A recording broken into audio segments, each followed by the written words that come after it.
faktor yang menyokong kepada kenaikan harga emas. Baik, kita recap lagi sekali apakah faktor yang menyebabkan kenaikan harga emas. Yang pertama hanya supply and demand. Biasanya permintaan emas yang lebih tinggi berbanding penghasilannya yang menyebabkan harganya konsisten.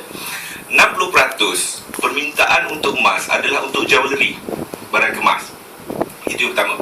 Yang kedua, yang beli jewellery ni orang perempuan, dan penduduk satu dunia yang mendominasi kaum lelaki dan kaum wanita ni, kaum wanita jauh lebih banyak berbanding lelaki, menyebabkan demandnya akan sentiasa tinggi. Itu yang kedua. Yang ketiga, orang perempuan bila dia beli emas, dia tak pernah jual, melainkan dia jual untuk beli yang baru. Betul? Menyebabkan sentiasa berlaku demand berterusan sepanjang zaman tanpa ada penawaran semula. Bila dah jual, orang akan beli dan orang tak jual lah. Okay? So itu yang menyebabkan harga emas dia naik konsisten. Macam tadi kita tengok 10 tahun dia naik straight je. Ya, so itu yang menyokong kepada konsistensi harga emas. Yang kedua, ketidakstabilan ekonomi semasa.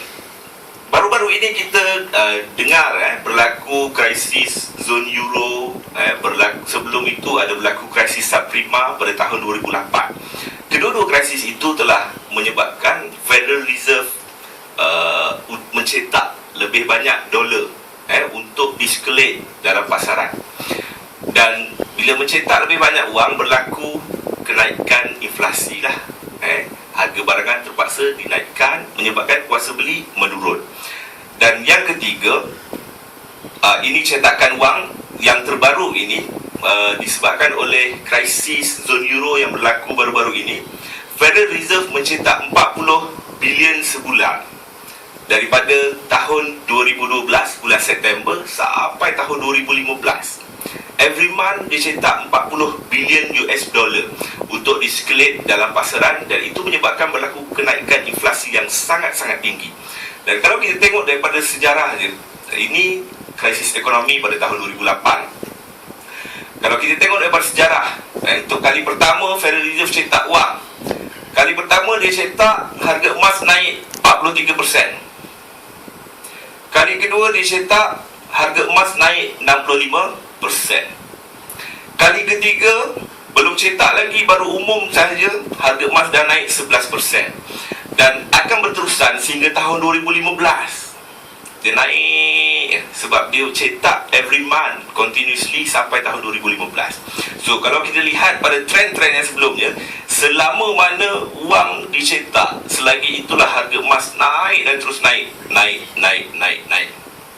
So jangkaannya harga emas akan start naik since September 2012 sampailah tahun 2015, kerana $1 akan dicetak sepanjang masa itu. Dan kalau kita tengok trendnya, inilah trend pergerakan harga emas. Dia ada naik turun, naik turun, naik turun, naik turun. Harganya memang ada naik dan turun, tapi trendnya sentiasa naik. Selain disokong daripada permintaan yang berterusan, 60% untuk sektor industri perhiasan tadi, yang orang perempuan beli untuk perhiasan, dan juga disebabkan oleh faktor ketakutan orang ramai mengenai berlakunya inflasi, menyebabkan orang ada duit je dia beli emas, dia tak mau simpan duit, dia nak simpan dalam bentuk emas. So kalau kita lihat pada trend ini, dan kita boleh menjaga kenaikan harga emas yang seterusnya, dia akan berada dalam trendnya jugalah. Dan ramai yang menjangkakan harga emas boleh mencecah sekitar $2,300 per ounce menjelang pertengahan tahun 2013. Kalau di pasaran tempatan ataupun kalau di Malaysia, lebih kurang 250 ataupun 260 ringgit segram. Dan ini tak mustahil berlaku, melainkan kalau harga emas tiba-tiba turun lebih rendah, memotong dia punya trend harga ni. Tapi selagi harga emas berada dalam trendnya ni, angka ini tidak mustahil untuk dicapai. Sebab dia akan bergerak dalam trendnya, naik turun, naik turun, naik turun, naik turun, naik turun, dan berterusan. Dan trend ini adalah bermula daripada tahun 2000 sampailah sekarang ini. Dia masih dalam trendnya.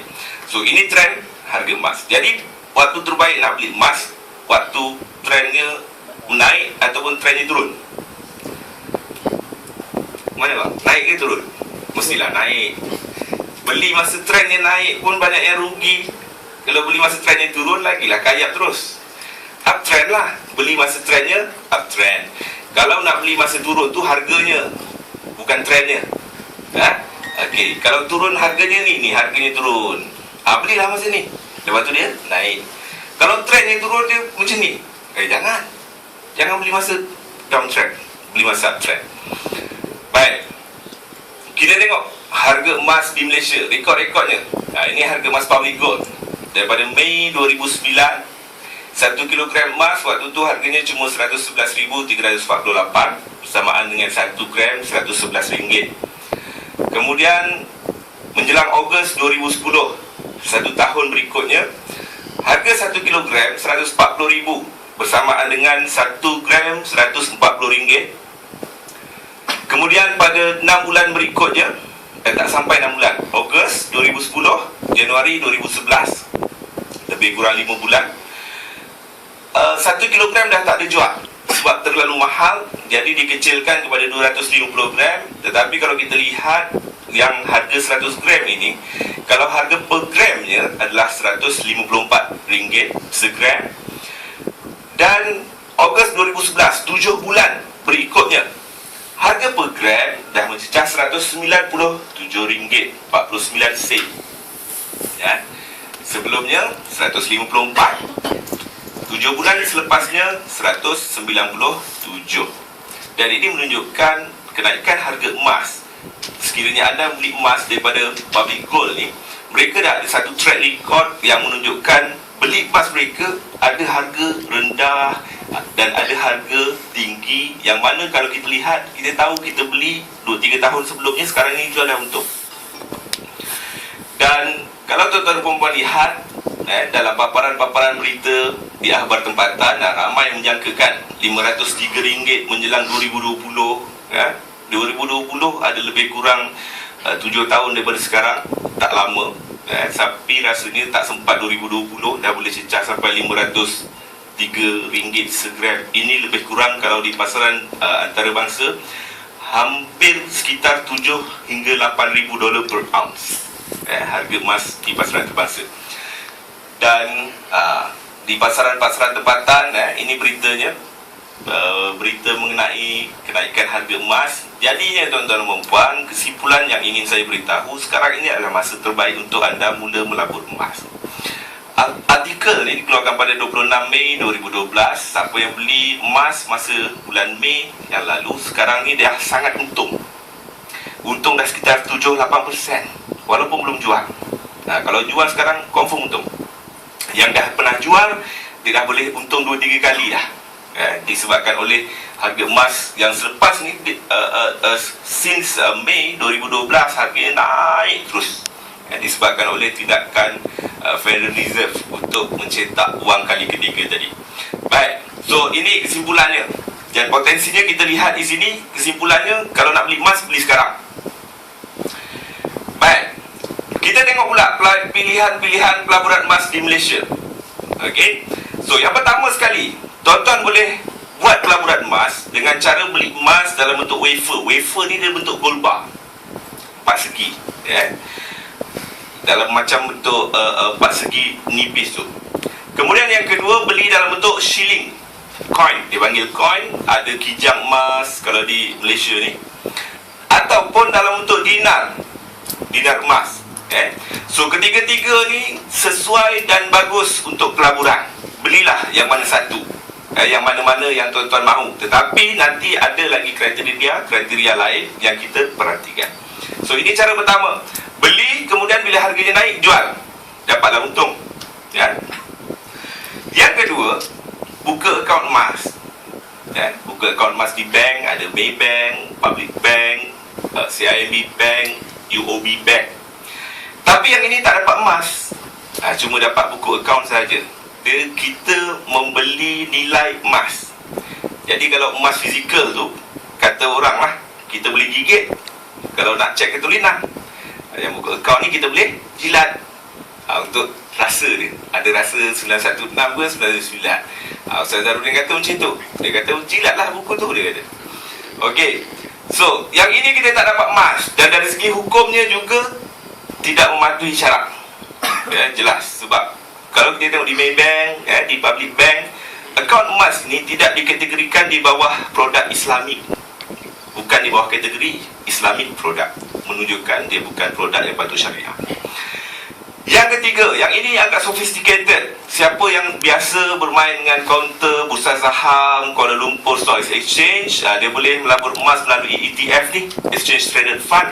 Tetapi ini untuk yang capital besar, dan juga penawaran melabur emas melalui kaedah ini juga amat sedikit di Malaysia. Tak silap saya baru ada 1 ataupun 2 yang ada di Malaysia. Ya. Yang ini melabur dalam syarikat yang mempunyai perniagaan emas, bukan melabur emas. Melabur syarikat yang mempunyai perniagaan emas. Perniagaan emas dengan pelaburan emas pulangannya berbeza.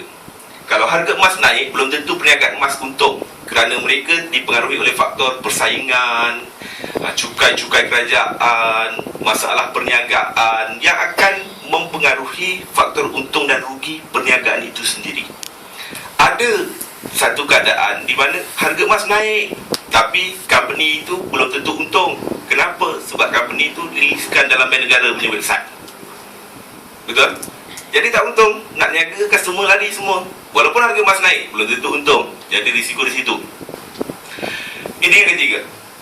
Yang keempat, melabur emas melalui syarikat pelaburan emas, mining stock. Ini macam Ustaz Zarudin kata tadi, VGMC, ya. So yang ini sangat berisiko disebabkan oleh yang pertama, yang kita tak tahu syarikat tu wujud ke tidak, kita tak dapat menyaksikan sendiri kehadirannya. So ini saya listkan semua, nanti kita tengok yang mana yang berbaloi untuk dipilih. Yang kelima, beli emas fizikal, dapat emas bawa balik, kemudian dapat pulangan bulanan. Okey, baik. So antara lima ni, yang boleh tuan-tuan dan puan-puan pertimbangkan cuma yang 2 yang teratas, nombor 1 dan nombor 2. Yang selebihnya ni saya rasa lebih baik elakkan dulu, sebab dia ada di antaranya menyalahi undang-undang bank negara di Malaysia, dan ada juga mungkin tidak sesuai untuk tuan-tuan dan puan-puan pilih. Jadinya yang pertama dan yang kedua ni yang kita akan bincangkan. Baik, so kita tengok antara emas fizikal dan juga akaun emas. Okey. Baik, jadinya yang mana yang jadi pilihan? Yang mana agak-agak yang lebih boleh untung banyak, yang lebih kurang risiko rugi? Yang mana? Fizikal. Baik. Saya sendiri secara peribadi saya pilih emas fizikal. Ada 2 sebab. Kenapa saya pilih emas fizikal? Yang pertama, emas fizikal lebih baik kerana dapat mengurangkan risiko rugi. Yang pertama, dia boleh kurangkan risiko rugi. Dengan cara macam mana? Contoh, hari ini saya beli emas, so saya ada emas, duit dalam akaun semua habis. Kemudian tiba-tiba kereta saya rosak, jadinya nak repair kereta ni, nak pakai duit. Baik. So kalau saya beli emas fizikal, ketika inilah saya nak gunakan Arahnu. Jadinya saya ambil emas dari itu, bawa pergi Arahnu, gadai, dapat duit lebih kurang 65% daripada nilai emas tadi. Katalah kalau emas tu harganya 10,000, saya dapatlah 6,500. Jadinya saya gunalah duit 6,500 tadi, guna untuk repair kereta, dengan syarat setiap bulan saya kena bayar balik lah pinjaman 6,500 tadi kepada Arahnu.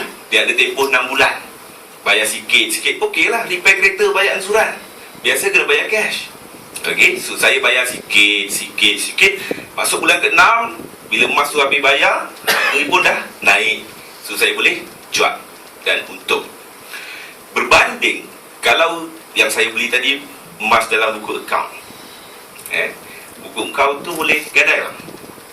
Tak boleh. Jadinya saya tak ada pilihan, saya paksalah keluarkan balik duit yang saya baru masukkan semalam. Jadinya rugi, sebab dia ada susut nilai, satu. Yang kedua, kalau kena pula waktu ketika itu harganya tengah turun, so lebih banyak kerugian yang saya akan tanggung. Okey, so itu yang pertama, boleh mengurangkan risiko rugi. Yang kedua, saya boleh maksimumkan untung. Okey, caranya, katalah hari ni saya beli emas, lepas tu besok harga emas turun banyak. So dia dalam pelaburan ni, dia satu kaedah yang paling efisien untuk kita mengurangkan, memaksimalkan untung adalah menggunakan kaedah pemurataan, dia panggil. Pemurataan ni, katalah kalau kita beli sekarang, kemudian harganya turun lagi lebih rendah, kita kena beli lagi pada harga yang lebih rendah. Jadi kita nak guna ni dalam pelaburan emas ni. So caranya, kalau kita ada duit, okeylah, kita boleh beli lagi. Tapi katalah kalau itu je duit yang kita ada, dah guna untuk beli dah. So ketika inilah kita nak gunakan arahno tadi. Gadailah emas yang kita beli mula-mula tadi.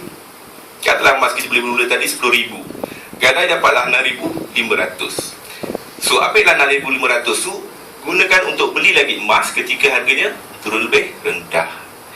Jadi bila harganya naik semula nanti, kita yang emas yang kita beli kali kedua dengan tunai 6,500 tadi dah untung. Mungkin kita jual waktu tu dapatlah 8,000. So jual, lepas jual tebuslah emas yang mula-mula kita gadai tadi. Kita tebus tu bayar 6,500. Katalah sekali dengan upahnya 7,000. Kita jual tadi dapat 8,000. Okey, so bila dah tebus, kita dapat balik emas mula-mula yang kita beli dalam tangan, tambah 1,000 untung dalam poket. Okey tak? Okey. So kesimpulannya, emas fizikal dapat meminimumkan kerugian dan memaksimumkan keuntungan yang tak ada pada akaun pelaburan emas. Okey, so ini dua faktor lah. Baik. Kemudian, apa pula kelemahannya? Dah cerita kelebihan, dia mesti ada kelemahan. So kelemahannya, yang pertama sekali, kalau tuan-tuan dan puan-puan tengok harga emas ni dia tak seragam. Pergi kedai A, dia jual harga segram 160, pergi kedai B 170, pergi kedai C 180. Tak? Dia tak seragam. Kenapa? Jawapannya paling senang, emas dia suka hatilah dia nak jual berapa. Betul? Tak ada kawalan, bukan tepung ada harga kawalan, bukan gula. Emas dia ikutlah dia nak jual berapa pun. Cumanya kalau dia jual mahal sangat, siapa yang nak beli? Melainkan kalau ada faedah-faedah lain yang disertakan lah. Baik. Jadinya tuan-tuan dan puan, apabila harga jualannya tak seragam, bila kita nak jual semula nanti, kita juga akan mengalami masalah untuk menjual dengan pembeli yang harganya tak seragam. Yang paling kita takut, kalau kebetulan masa kita beli tu, kita beli dengan penjual yang dia jual harga tinggi. Lepas tu bila kita nak jual balik, kita jual dengan pembeli yang dia beli balik dengan harga rendah. So kat situ kita tak boleh untung, payah nak dapat untung. So satu cara untuk kita mengelakkan supaya tidak dimanipulasi oleh pasaran harga emas yang tidak seragam ini, kita beli dan jual daripada satu penjual. Maknanya kena pastikan penjual tu juga ada keupayaan untuk membeli. Elakkan membeli daripada penjual yang cuma jual, dia tak mau beli balik. Okey, so cari option lain yang lebih baik. Kerana nanti kita akan mengalami kesukaran untuk jual balik. Hari ini, selepas masuk tahun keempat pelaburan emas di Malaysia, ramai orang mengalami masalah untuk menjual balik. Dulu 4 tahun lepas mereka mengalami masalah nak beli. Daripada siapa nak beli ni, tak ada orang nak jual, susah nak cari orang nak jual. Hari ini mereka menghadapi masalah untuk jual balik. Jual balik, dia tak nak beli. Dulu janji nak beli, rupa-rupanya tak nak beli. Beli pula harga murah dan macam-macam masalah. Okey, baik. Yang kedua, harganya juga tak selaras dengan harga emas antarabangsa. Okey, so kita selalu tengok harga emas di pasaran antarabangsa naik turun, naik turun, naik turun ya. Jadi kalau kita tengok graf tadi tu, yang naik itu adalah graf harga emas antarabangsa. Tapi tak semua penjual emas harganya mengikut harga emas pasaran antarabangsa. Jadi kalau kita beli emas daripada penjual yang harganya tak selaras ni, ada kemungkinan waktu harga emas turun, harga dia tak turun. Satu. Yang kedua, ada juga kemungkinan waktu harga emas naik, dia tak naik. Jadi kita akan menghadapi masalah waktu harga emas turun, patut kita nak beli waktu tu, tapi kita tak berpeluang beli.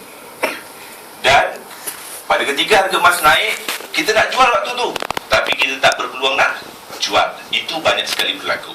Okey.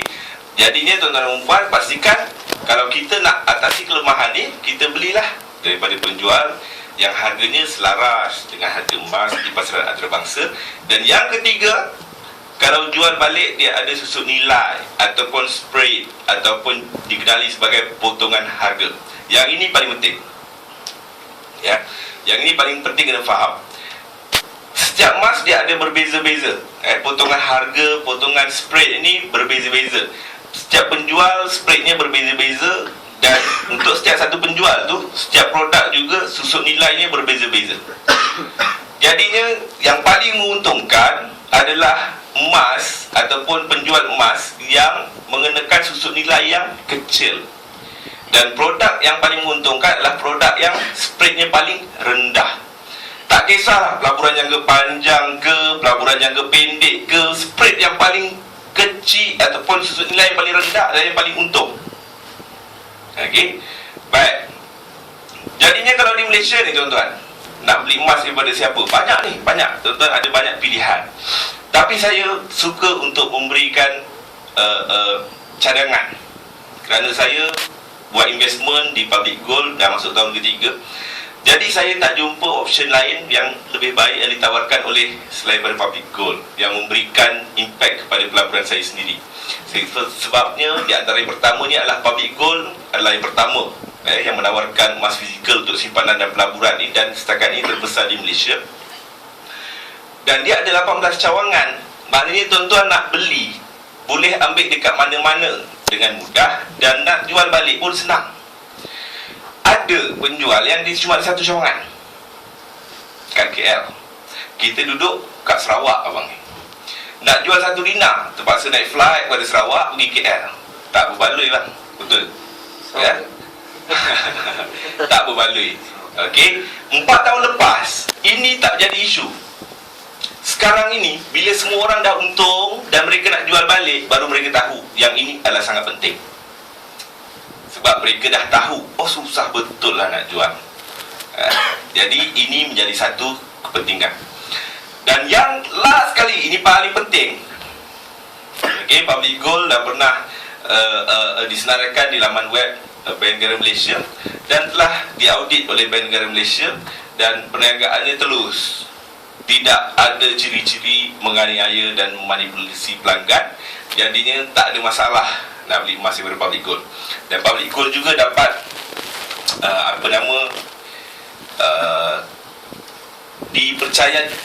dapat kepercayaan untuk ni. Dia buat mint coin untuk yang di Pertuan Agong. Ya, dia mint coin untuk yang di Pertuan Agong. So bukan dan dilantik oleh Jabatan Perdana Menteri lah, JPM. Jadinya bukan semua yang dapat kepercayaan seperti ini. Setakat ini di Malaysia public gold sajalah. Okey. Jadi mereka ada kredibiliti dan reputasi yang sangat baik dalam pasaran. Baik, kita tengok mengenai public gold.